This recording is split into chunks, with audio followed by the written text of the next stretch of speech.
आखिर रातों रात कैसे सूख गया दुनिया का सबसे बड़ा अराल सागर? और क्या इस अराल सागर का पानी जहरीला था या फिर इसे कोई और पी गया?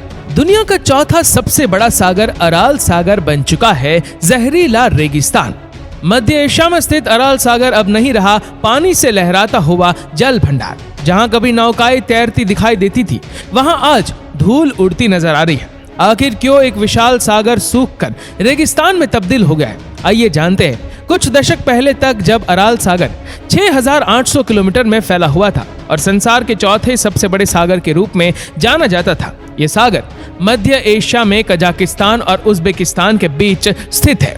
अमेरिकी अंतरिक्ष एजेंसी नासा के 13 उपग्रह द्वारा भेजी गई तस्वीरों ने साफ कर दिया है कि अब अराल सागर सूख चुका है और इसका अस्तित्व ही मिटने वाला है।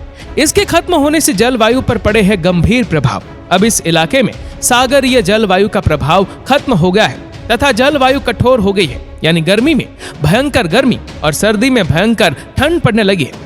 अराल सागर के सूखने के पीछे के कई कारण हैं, मगर इसका प्रमुख कारण इसमें नदियों द्वारा की जाने वाली जलापूर्ति का बंद हो जाना है। सन 1960 से पहले तक इस सागर में 2 नदियां अमू दरिया तथा सियर दरिया आकर गिरती थी, मगर 1960 के बाद इन नदियों के पानी की दिशा मोड़ दी गई।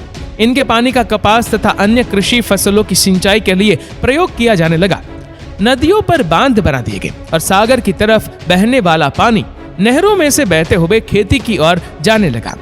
पहाड़ों में जमने वाली बर्फ में कमी आ जाना भी इसके सूखने का एक कारण बताया जाता है। इसमें पानी की आपूर्ति ना होने से जल में ठहराव आ गया, लवण के स्तर में बढ़ोतरी हुई और उर्वरकों के अफवाह के कारण सागर प्रदूषित हो गया।